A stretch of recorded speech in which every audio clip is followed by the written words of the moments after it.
네, 안녕하세요. 반갑습니다. 박영선 후보 캠프 대변을 맡고 있는 박성준 대변인입니다. 반갑습니다. 갑작스런 일정에 또 참석해 주신 기자 여러분께 감사하다는 말씀 전해드리고요. 또 저희 더불어민주당 박영선 서울시장 후보님께 깊은 관심과 또 애정을 가져주셔서 감사드립니다.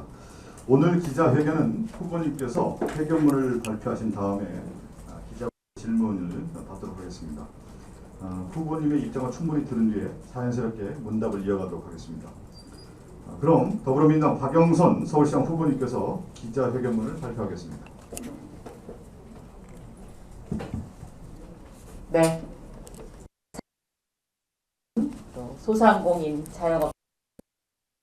소상공인과 자영업자의 마음을 가장 잘 이해하는 더불어민주당 서울시장 후보 박영선입니다. 코로나19 장기화로 서울의 경제가 심각한 타격을 받은 지 벌써 1년이 넘었습니다.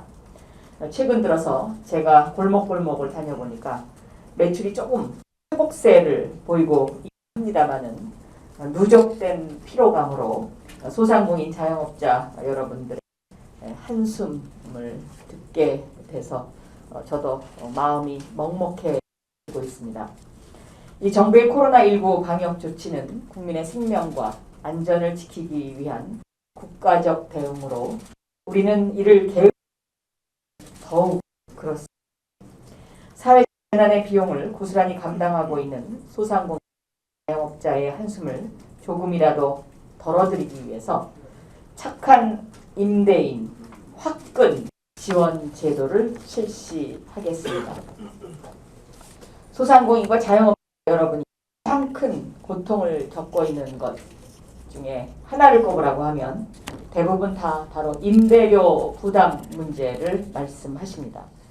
지난해 서울 소상공인의 매출 피해가 심했지만 임대료는 멈추지 않았습니다. 따라서 저는 서울시장에 취임하는 즉시 착한 임대인 지원 조례를 제정을 해서 화끈 임대료 지원제를 시행하도록 하겠습니다. 소상공인의 임대료를 30% 감면해주는 임대인에게 감면액의 절반 15%를 서울시가 지원하겠습니다.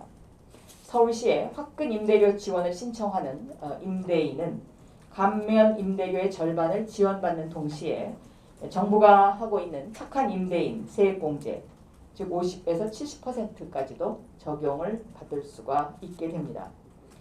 임차인이 임대료 부담을 견디지 못해서 영업을 중지하게 되면 이는 임차인만의 문제로 끝나지 않습니다. 임대인도 상가 공실로 큰 손실을 입게 되고 지방정부와 국가도 심각한 세수 손실과 복지 비용 증가로 어려움을 겪을 수밖에 없습니다. 방역 조치의 효과를 모두가 누리듯이 재난의 고통 분담 반드시 필요하다라고 생각합니다. 이제 소상공인 자영업자의 고통을 서울시가 앞장서서 나누겠습니다.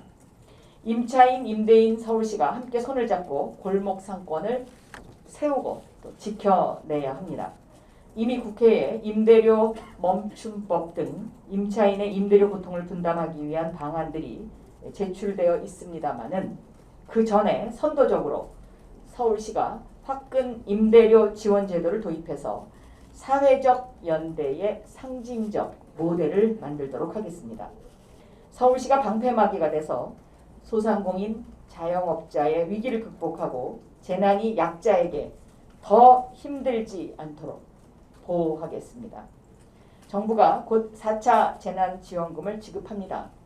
당장 생계 유지에 큰 어려움을 겪고 있는 소상공인과 자영업자의 숨통이 다소나마 트일 것으로 기대는 합니다. 그렇지만 코로나19 이후 골목경제의 회복과 재도약을 위해서는 이렇게 올해는 서울시가 소상공인과 자영업자를 응원해야 한다라고 생각하고 있습니다. 다음에는 서울형 PPP 제도를 도입하도록 하겠습니다. 이 PPP 제도 아마 미국에서 시행되고 있는 급여 보호 프로그램입니다. Paycheck Protection Program의 약자 PPP 제도인데요. 이것을 서울형으로 도입하겠습니다. 저는 이미 소상공인과 청년들에게 최대 5천만 원까지의 무이자 화끈 대출을 공약한 바 있습니다. 소상공인은 3년 후에 장사가 잘 되면 원금만 갚으면 됩니다. 이자는 서울시가 내어드립니다. 또 20대 청년 창업가에게는 30세부터 10년간 원금을 갚는 청년 출발 자산을 약속했습니다. 그런데 여기에 덧붙여서 이 공약에 미국에서 시행하고 있는 PPP, 급여 보호 프로그램, 페이첵 프로텍션 프로그램에 이 제도를 도입하는 방안을 검토하겠습니다.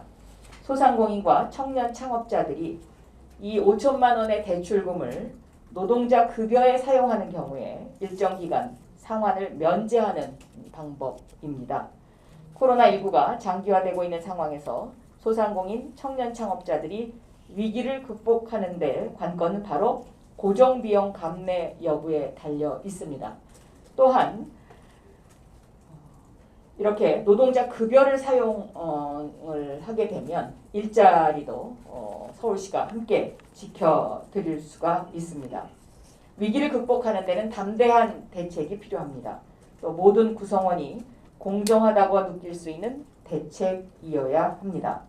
서울시가 선제적으로 소상공인 지원 제도를 화끈하게 도입해서 고용 창출과 제도약을 적극 돕고 그 효과를 입증해서 범정부적 확산을 견인하겠습니다.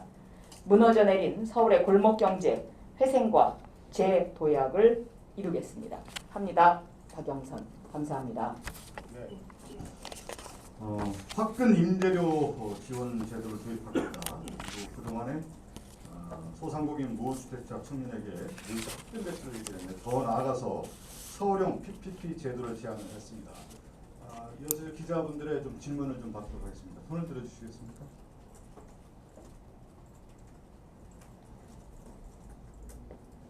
네, 뉴스피비의 김현우 기자. 네, 오늘 회견이랑은 잠시 마이크 드릴게요. 예, 오늘 회견이랑 좀 거리가 있는 질문이 될 것 같은데요. 어제 오세훈 안철수 후보가 TV토론을 하면서 나왔던 얘기인데 거기서 오세훈 후보가 내곡동 관련해서 양심 고백을 하는 사람이 있으면 후보직에서 물러나겠다라고 얘기를 했어요. 근데 지금 캠프에서 되게 좀 여론전에 나서고 있는데 후보님께서는 지금 상태에 대해서 어떻게 보고 계신지 의견이 궁금합니다. 어제 오세훈 안철수 두 후보의 토론회를 제가 규정하는 자 MB와 똑 닮았다 이렇게 평할 수 있고요. 두 번째 안철수 후보 행정 경험이 없어서 핵심을 짚지 못한다 이렇게 설명드릴 수가 있겠습니다. 왜 제가 이렇게 규정을 하냐면 어제 오세훈 후보가 그 내곡동 땅과 관련해서 안철수 후보의 답변에 이렇게 답변을 했어요. 2006년 6월 시장으로 취임해서 같은 해 3월 노무현 대통령 이명박 시장 시절에 지정이 시작되었다. 이렇게 답변했죠. 그런데 분명 이 부분은 팩트가 틀린 것이고 본인이 스스로 혼란이 있었다라고 인정을 한 부분입니다. 그런데 토론회에 나와서 또 말을 슬쩍 바꿨어요. MB가 과거의 BBK 문제와 관련해서 마프 펀드를 아십니까? 라고 기자가 질문을 했더니 뭐라고요? 마포 해장국이요? 라고 넘어간 그 장면이 연상되는 부분이고요. MB의 도곡동 땅과 오세훈의 내곡동 땅 상당히 유사한 뭔가 그렇게 연상이 되는 그런 상황이죠. 두 번째는 안철수 후보와 관련해서는 안철수 후보는 오세훈 후보가 이렇게 팩트를 또 다시 구렁이 담 넘어가듯이 진실을 말하지 않고 이렇게 설명을 했는데 이거를 짚지 못합니다. 그 토론회에서 짚지 못하고 그냥 넘어가요. 그것은 핵심을 짚지 못하는 것이죠. 또 두 번째는 국정 전결이었다라고 빠져나갑니다. 이것은 행정 경험이 없기 때문에 이것 역시 핵심을 짚지 못했고요. 또 세 번째 중요한 이슈는 이해 충돌의 문제입니다. 분명히 셀프 보상을 받은 이해 충돌입니다. 지금 국민들이 가장 예민하게 생각하는 부분이 바로 이해 충돌법을 국회에서 통과시켜달라는 거 아닙니까? 그런데 이 이해 충돌과 관련된 질문은 전혀 나오지 않았습니다. 그러니까 결과적으로는 핵심을 짚지 못한다는 것을 스스로 안철수 후보가 보여준 그러한 어제 토론이었다. 이렇게 정리할 수 있겠습니다. 네. 그리고 오세훈 후보는 진실을 말하지 않고 MB와 똑 닮은 그러한 형태를 계속해서 반복하고 있다. 이렇게 설명드릴 수 있습니다. 네, 다음 질의 갖도록 하겠습니다. 네. 정윤기 기자, 뉴스원. 네, 안녕하세요. 수원 정민희입니다. 저도 오늘 발표하신 내용과는 조금 다른 질문을 드리고 네, 싶은데요. 그럼 일단 오늘 발표한 내용은 다 마음에 드시는 거죠? 네. 네. 아니 오늘 10시에 이제 박원순 전 네. 서울시장 성폭력 사건의 피해자가 처음으로 공개 석상에서 심정을 밝히신다고 합니다. 후보님께서는 이미 여러 차례 사과도 하셨고 네, 대화하고 싶다는 입장도 밝히셨는데요. 또 여전히 좀 진정성이 부족하다는 지적이 있고 또 이제 본선에 가시면 야당 후보님의 공세에도 활용될 것으로 점쳐지는데 향후 이 문제를 어떻게 풀어나가실지 또 보궐선거의 원죄를 묻는 야당의 공격에 대해 어떻게 대처하실 건지가 궁금합니다. 네, 오늘 일단 회견하시는 거를 제가 잘 보고 나서 거기에 대한 답변을 드리는 게 맞는 것 같고요. 두 번째는 장관이기 때문에 제가 그만큼 더 잘해야 된다라고 생각하고 있고요. 또 이러한 죄송한 일이 서울시에서 다시는 일어나지 않도록 하기 위해서 첫 여성 시장으로서 저는 두 배로 더 겸손하게 겸허하게 잘 서울 시민들을 모시겠다 이렇게 설명드리겠습니다. 네. 네, 다음 질의해 주실까요? 네, 박광민 기자, 경향신문. 네, 저 경향신문 박광현 기자입니다. 오늘 발표하신 정책 관련해서 여쭙고 싶은데요. 그 착한 임대인이라고 이제 정부가 지난해부터 해오지 않았습니까? 네. 오늘 그 발표하신 그 절반 그 감면 부분을 오전에 준다는 그 정책이 네. 정부 안과 이렇게 좀 다르고 무슨 말이요? 그 어디요? 절반 네. 감면을 지원해주신다는 거 있지 않습니까? 네, 네. 그 발표하신 정책이 정부가 이제 지금 시행하고 있는 그런 정책과 어떤 게 좀 다른 건지 궁금하고요. 네. 그다음에 오늘 국회에서 이제 소위 차원이긴 하지만 손실보상안에 대한 좀 논의가 본격화될 텐데요. 좀 이와 관련해서 좀 구체적으로 어떻게 생각하시는지 궁금하고, 네. 그다음에 뭐 일전에 뭐 전국민 재난지원금도 필요하면은 해야 된다라고 말씀을 하셨는데 그거와 관련된 좀 입장도 뭐 별도로 좀 있으신지. 네. 정부안하고 다른 것은요. 정부는 세액공제만 지금 현재 해주게 돼 있죠. 그래서 아까 제가 정부의 세액공제가 50%, 70%까지 그 부분을 함께 이것이 이제 함께 작동하는 것이다. 그리고 서울시는 착한 임대인이 30% 임대료를 내리면 그 임대료의 절반, 15%를 서울시가 부담하겠다라는 건데요. 그러면은 재정이 어느 정도 들어가냐면 서울의 그 임차 소상공인 사업자 수가 약 33만 4천 개 정도 됩니다. 그래서 평균 임대료가 165만 원이에요. 그러니까 165만 원에 15% 소요 예산이 약 829억 원 정도 되고요. 그래서 여기서의 소상공인이라 하면 그 사업자 그 규정이 있잖아요. 그러니까 10인 미만, 또 제조업의 경우에 10인 미만, 그리고 그냥 일반 그 소상공인 경우에 5인 미만, 그 범위 내에서 예산이 나옵니다. 그래서 이것은 서울시가 충분히 재정으로 감당할 수 있는 그런 상황이고, 이 829억 원의 재정이 저는 약 33만 4천, 그러니까 거기에 이제 가족까지 하면 거의 약 한 100만 명에게 기쁨을 줄 수 있는 그런 대책이 아닐까 이렇게 생각하고 있습니다. 네.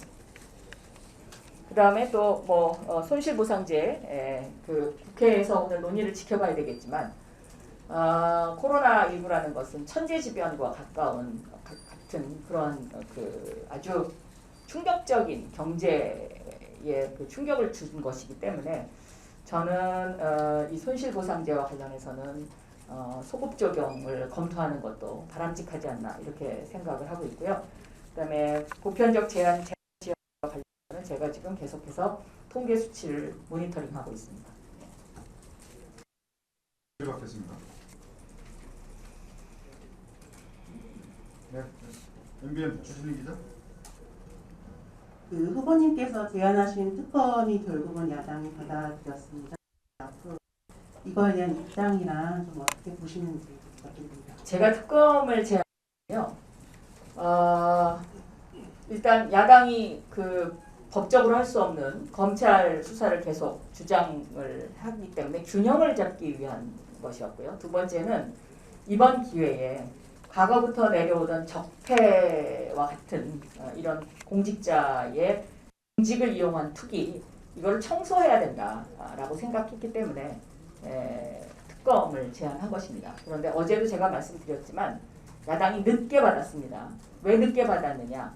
아마 그동안 그 이해득실 관계를 따졌을 겁니다. 그런데 저는 이러한 그 야당의 태도에 대해서는 잘못된 것이다라고 생각합니다. 네, 다음 질문 받을까요?